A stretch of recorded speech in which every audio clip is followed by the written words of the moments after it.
el problema es que establece un criterio totalmente arbitrario, que es exigir una producción anual de paquetes globulares mínima para poder ser considerado un banco de sangre tipo 2 o tipo 1, que es algo que antes no se pedía. Es decir, no estamos hablando de exigencias de carácter técnico, de equipamiento, no estamos hablando de exigencias de recurso humano, de capacitación o de procesos que aseguran la calidad y la seguridad. Estamos hablando de exigir producción. ¿Cuál es el resultado hasta la fecha de esto? Que de 92 bancos de sangre tipo 2 que habían en el reporte de febrero que saca el Ministerio de Salud, a la fecha solamente 20 bancos de sangre tipo 2 han logrado tener autorización de 92 que teníamos a inicios de año. Ahora nosotros en estudios estamos con Hernán Ramos, él es gerente de la Asociación de Clínicas Particulares del Perú, ACP. ¿Por qué? Porque hay un tema que ha dejado el gobierno de Pedro Castillo sobre los bancos de sangre. A nivel nacional se reducirán al 60%, producto de una norma antitécnica. Bienvenido, señor Ramos, a Exitosa. Muchas gracias, Karina, y un saludo a todos los peruanos que nos están escuchando. Efectivamente, el gobierno de Pedro Castillo sacó un decreto supremo el año pasado que termina su periodo, digamos, de registro, de inscripción de los bancos de sangre este 11 de septiembre. Y el problema es que establece un criterio totalmente arbitrario, que es exigir una producción anual de paquetes globulares mínima para poder ser considerado un banco de sangre tipo 2 o tipo 1, que es algo que antes no se pedía. Es decir, no estamos hablando de exigencias de carácter técnico, de equipamiento, no estamos hablando de exigencias de recurso humano, de capacitación o de procesos que aseguran la calidad y la seguridad. Estamos hablando de exigir producción. ¿Cuál es el resultado hasta la fecha de esto? Que de 92 bancos de sangre tipo 2 que habían en el reporte de febrero que saca el Ministerio de Salud, a la fecha solamente 20 bancos de sangre tipo 2 han logrado tener autorización de 92 que teníamos a inicios de año. Seguramente muchos estén en trámite y logren alcanzar esta autorización, pero muchos no lo van a poder hacer. A la fecha solamente 10 regiones cuentan con sus bancos de sangre tipo 2 autorizados. Y eso es grave. Pero si uno mira así por encima nada más, se podría interpretar de que no se necesitaría en las otras regiones, pero una tragedia, una emergencia los dejaría pues en indefensión.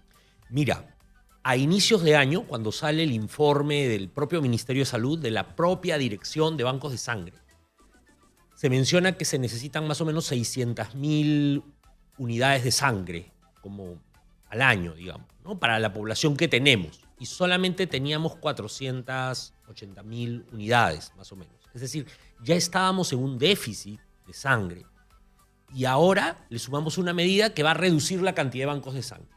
Entonces, en realidad, la decisión que se tomó en su momento y la que todavía insisten los funcionarios del Ministerio de Salud en tener, es una decisión que va a provocar que se reduzca la oferta de sangre. Por ejemplo, regiones como Ayacucho, como Piura, como Apurímac, ¿no? Junín, no tienen a la fecha bancos de sangre tipo 2 autorizados. Entonces, ¿qué va a ocurrir? Lo más directo es que si hay, por ejemplo, algún evento en que los militares en el Braen se enfrenten y salgan heridos, digamos, en todas esas regiones circundantes no hay bancos de sangre tipo 2. ¿Qué significa? Pasa si hay un enfrentamiento y los militares necesitan que se les ponga sangre? Los hospitales de la zona van a tener que conseguir sangre de otras regiones, porque el banco de sangre tipo 2, exactamente. El problema es que estamos reduciendo la oportunidad y el acceso. En Piura, por ejemplo, Tumbes, no hay a la fecha ningún banco de sangre tipo 2 autorizado. Hasta la fecha. Nosotros hemos 2 veces pedido la información porque, claro, ese es otro problema. No muestran la información el ministerio. Para que la gente lo tenga bien clara, cuando usted habla que estamos limitando el acceso, estamos limitando las posibilidades de vida. Claro. Porque pasa el tiempo, tú no tienes la sangre que el militar o usted, una gestante o alguien con dengue claro, hemorrágico. su mamá, su hijo, su esposo, Así es. su vecino necesita, simplemente se muere. Exactamente. Digamos que hoy lo más directo es esto, es la emergencia, digamos. Si hay un gran accidente de tránsito, si hay un evento de un derrumbe, digamos, donde haya personas que tengan hemorragias o hay un evento criminal en donde alguien salga baleado. Entonces vamos a tener menos bancos de sangre tipo 2. Los bancos de sangre tipo 2 son los que producen las unidades de sangre. Los bancos de sangre tipo 1 son los que hacen la transfusión. Entonces el banco de sangre tipo 2 hace las dos cosas. Produce y transfunde a la vez. Entonces, si yo no tengo un banco de sangre tipo 2, voy a tener que pedirle a alguien más que me produzca las bolsas de sangre. Y por lo tanto eso puede generar una demora, ¿verdad? Una demora. Si no hay en la región, imagínate, vas a tener que pedirlo de otras regiones. ¿Y cómo lo vas a trasladar? ¿En avión, en camión, en carro? Pero claro, ¿y ¿A cómo qué tenemos costo? toda ¿Quién la va a asumir ese infraestructura, costo? ¿Lo va a ¿no? asumir el SIS? ¿Lo va a asumir el Salud? ¿Lo va a asumir el seguro privado? Pero además hay otra connotación, porque, claro, fuera de la emergencia ya también la atención común es afectada. Si tú quieres operarte de algo, en este país donde la gente espera 800 días por una cirugía, ahora va a tener que esperar de repente 850 o 900 días por la cirugía, porque hay que además hacer el tamizaje de la sangre y esperar.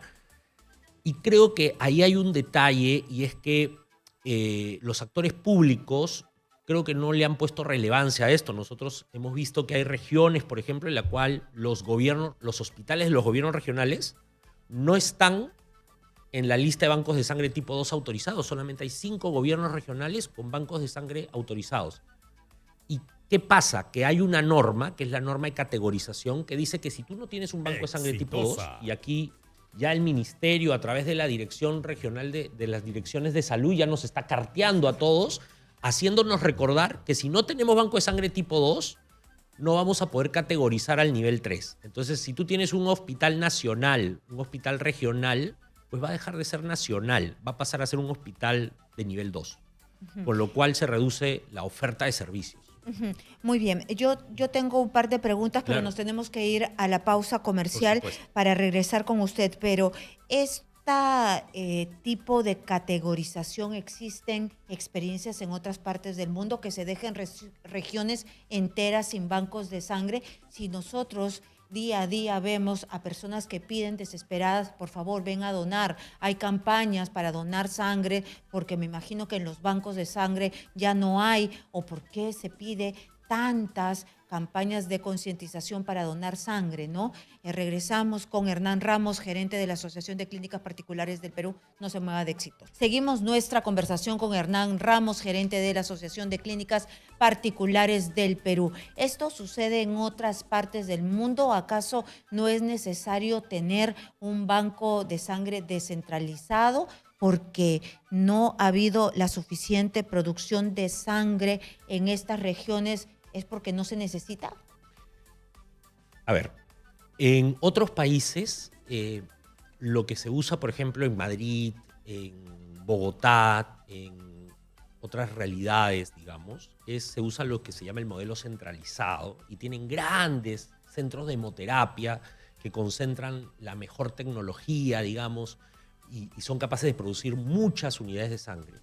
Pero además tienen una cultura de donación voluntaria muy fuerte. Y aquí están los dos problemas que tiene el Perú hoy.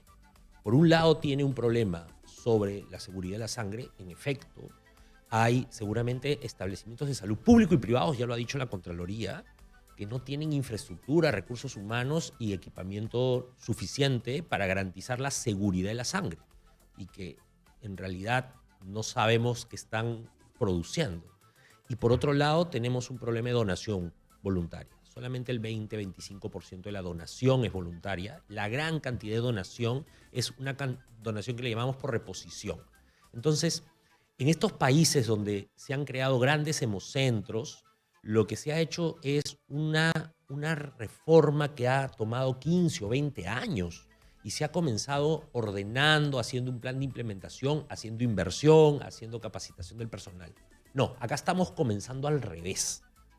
Acá estamos comenzando por cerrar los bancos de sangre y queremos llegar a un modelo centralizado. Entonces, en el medio vamos a tener un vacío enorme, un hueco.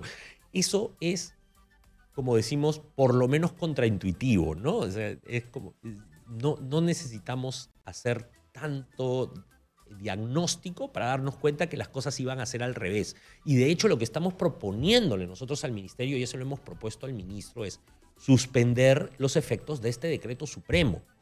Porque no solo afecta el tema de la sangre, afecta también el resto de atenciones, porque van a perder la categoría muchos hospitales regionales, algunas clínicas privadas seguramente, pero sobre todo los establecimientos públicos de tercer nivel son los que pueden perder su categoría. Y obviamente vamos a afectar la atención quirúrgica, la atención de UCI, la atención de partos. ¿Okay? Una de las causas de muerte materna son las hemorragias maternas. Entonces, necesitamos más bien garantizar seguridad, mayor acceso a sangre. Y lo otro que le estamos proponiendo, y para esto nosotros estamos tratando de coordinar con otros actores también relevantes, es que podamos hacer una mesa de trabajo técnica para tener un plan de implementación adecuado, que diga ordenemos este tema de una vez, porque claro, si solamente suspendemos el decreto supremo, después vamos a seguir en las mismas. No, la idea es hagamos algo más, avancemos un paso más, juntémonos, la academia, el colegio médico, el colegio de tecnólogos médicos, las universidades que forman precisamente a los profesionales que administran los bancos de sangre o que manejan, por ejemplo, servicios de acreditación de calidad, de certificación. Los actores, porque como tú dices, la policía tiene una realidad. No le puedes exigir pues, que tenga una producción más alta a la que su realidad le exige. Los militares tienen otra. En Huancavelica tienen otra realidad. El hecho de que no puedan producir no significa que no necesiten la sangre lo más cerca posible. Muy bien. Y lo más segura. Necesitan sangre cerca, sangre segura y también la invocación a que se done sangre porque es la única manera de tener sangre en los bancos de sangre. Cuando hay una emergencia, se necesita tener sangre a disposición. Muchas gracias por estar aquí, a Hernán Ramos,